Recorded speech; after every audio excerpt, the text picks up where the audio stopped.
ఓం మహాగణాధిపతయే నమః. ఓం గురుభ్యో నమః. ఓం శ్రీమాత్రే నమః.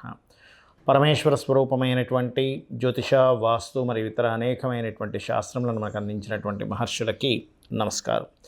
హయగ్రీవ హయగ్రీవ హయగ్రీవేతి యో వధేత్తస్య నిస్సరతే వాణి జహ్నుగన్యా ప్రవాహవత్.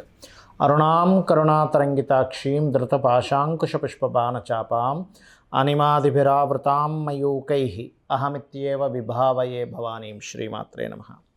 ప్రేక్షకులకి ఆ లలితాంబిక అమ్మవారి యొక్క అనుగ్రహం పరిపూర్ణంగా కలగాలని మనస్ఫూర్తిగా కోరుకుంటూ, మనం ఈరోజు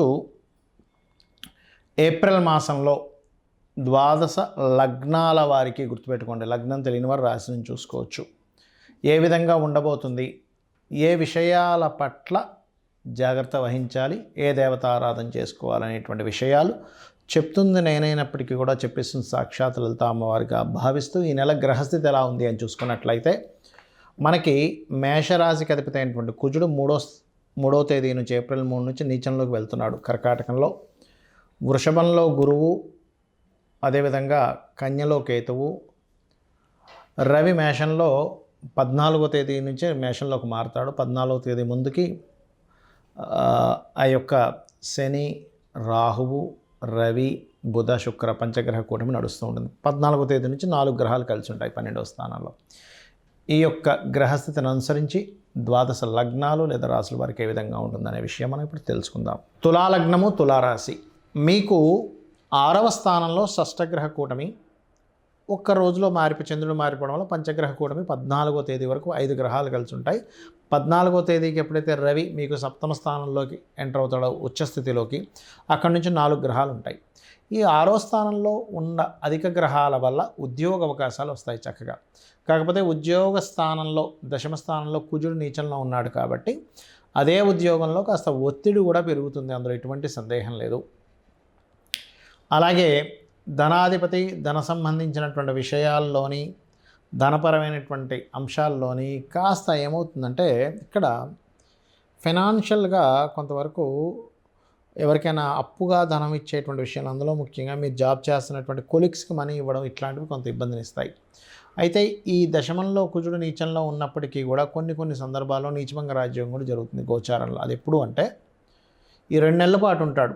అంటే ఏప్రిల్ 3వ తేదీకి ఎంటర్ అయినటువంటి భాగ్యంలో ఉన్నటువంటి కుజుడు మీకు దశమ స్థానంలోకి వచ్చినప్పుడు అక్కడ 2 నెలల 3 రోజుల పాటు ఉంటున్నాడు. దాదాపుగా ఎప్పుడూ 45 రోజులు ఉండాల్సిన కుజుడు ఎక్కువ రోజులు ఉంటున్నాడు అక్కడ.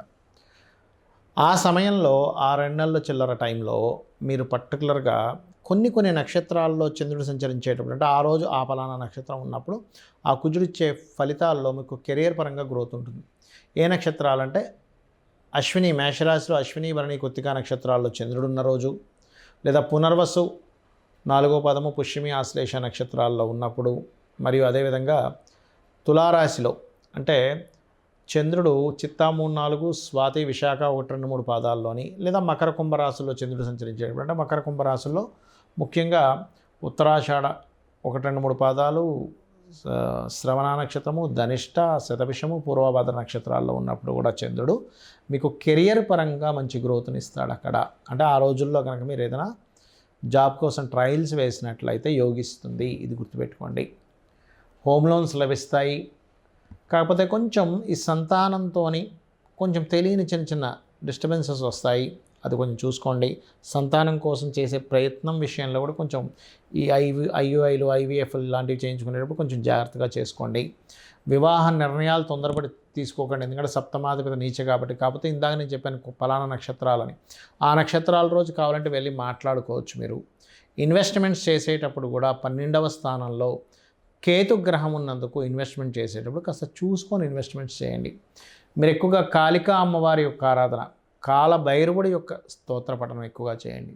గోవులకు కాస్త క్యారెట్స్, గ్రాసము తినిపించండి. అప్పుడు ఏమవుతుందంటే కాస్త కెరియర్ పరంగా ఉండే స్ట్రెస్ తగ్గుతుంది. అదేవిధంగా ఓం మాణిక్య మకుటాకార జానుద్వయ విరాజితాయే నమః అనే నామస్మరణ చేయండి. ఏదైనా ఇన్వెస్ట్మెంట్ చేయాల్సిన పరిస్థితి వచ్చినప్పుడు కాస్త కేతుగ్రహం దగ్గర దీపారాధన చేసి గణపతిని తలుచుకొని వెళ్ళండి ఇన్వెస్ట్మెంట్స్కి, అప్పుడు ఇబ్బంది రాకుండా ఉంటుంది. చాలామందికి ఈ కొత్త సంవత్సరం రాబోతుంది కదా, శ్రీ విశ్వవసు నామ సంవత్సరము. ఈ సంవత్సరంలో మేము ఏం చేస్తే ఇబ్బంది పడకుండా ఉంటాము, అయితే ఒక్కటి గుర్తుపెట్టుకోండి, చాలామంది ఏమంటున్నారంటే ఈ విశ్వవసునామ సంవత్సరం ప్రారంభంతోనే షష్టగ్రహ కూటమి దానివల్ల మొత్తం ఏదో రోగాలు వచ్చేస్తాయి, కరోనా కంటే భయంకరమైన రోగం వస్తుంది అంటున్నారు. కానీ అంత ఏమీ ఉండదు. ఏదైనా చిన్న చిన్నవి ఏమైనా వచ్చిపోతాయి, కానీ కరోనా కంటే భయంకరమైన రోగం అస్సలు రాదు. మీరు రాసి పెట్టుకోవచ్చు. ఒకటి.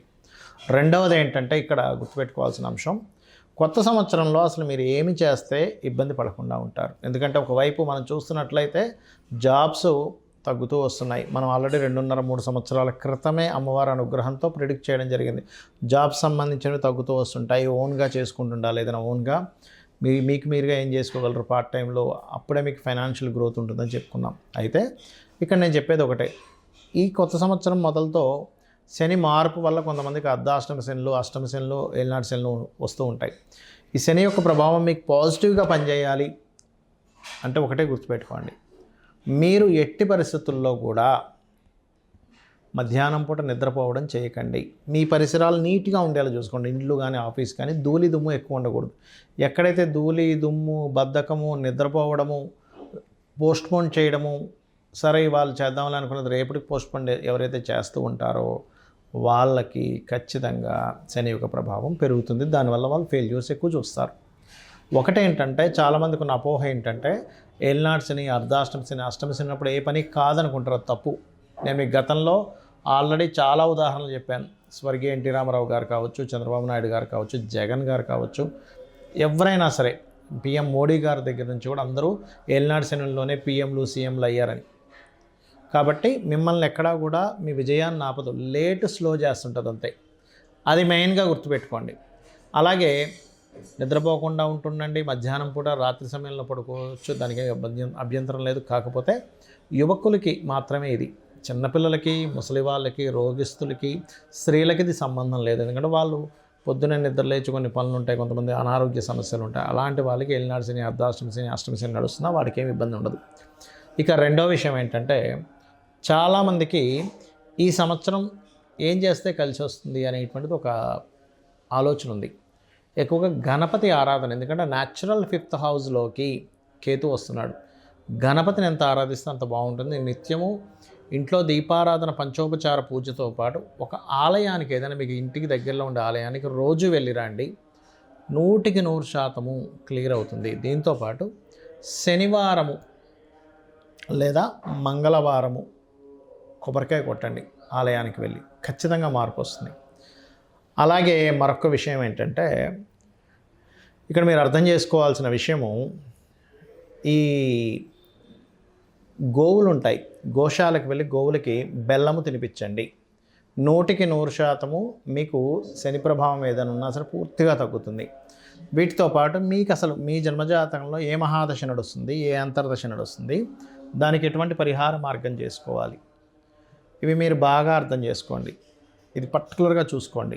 ఎవరైతే ఈ బెల్లం తినిపిస్తారో సకల దేవతల యొక్క అనుగ్రహం కలుగుతుంది. కాబట్టి ఇవి గనక పాటించగలిగితే మీకు ఒకవేళ ఏలినాటి శని, అర్ధాష్టమ శని, అష్టమ శని నడుస్తుంది, మీ కిందని పనిచేసే వారికి, పేదవాళ్ళకి ఏదైనా పంచుతూ ఉండండి. దేవతారాధనే చేయండి. ఈ పేదలకు సేవ చేయండి. ఇక్కడేమో దేవతా సంబంధించి చేయాలి, ఒకవైపు మానవ సేవ, మాధవ సేవ, కాబట్టి ఇవి కూడా చేయండి. ఖచ్చితంగా మీకు దాని యొక్క ప్రభావం అనేటువంటిది తగ్గుతుంది, గుర్తుపెట్టుకోండి.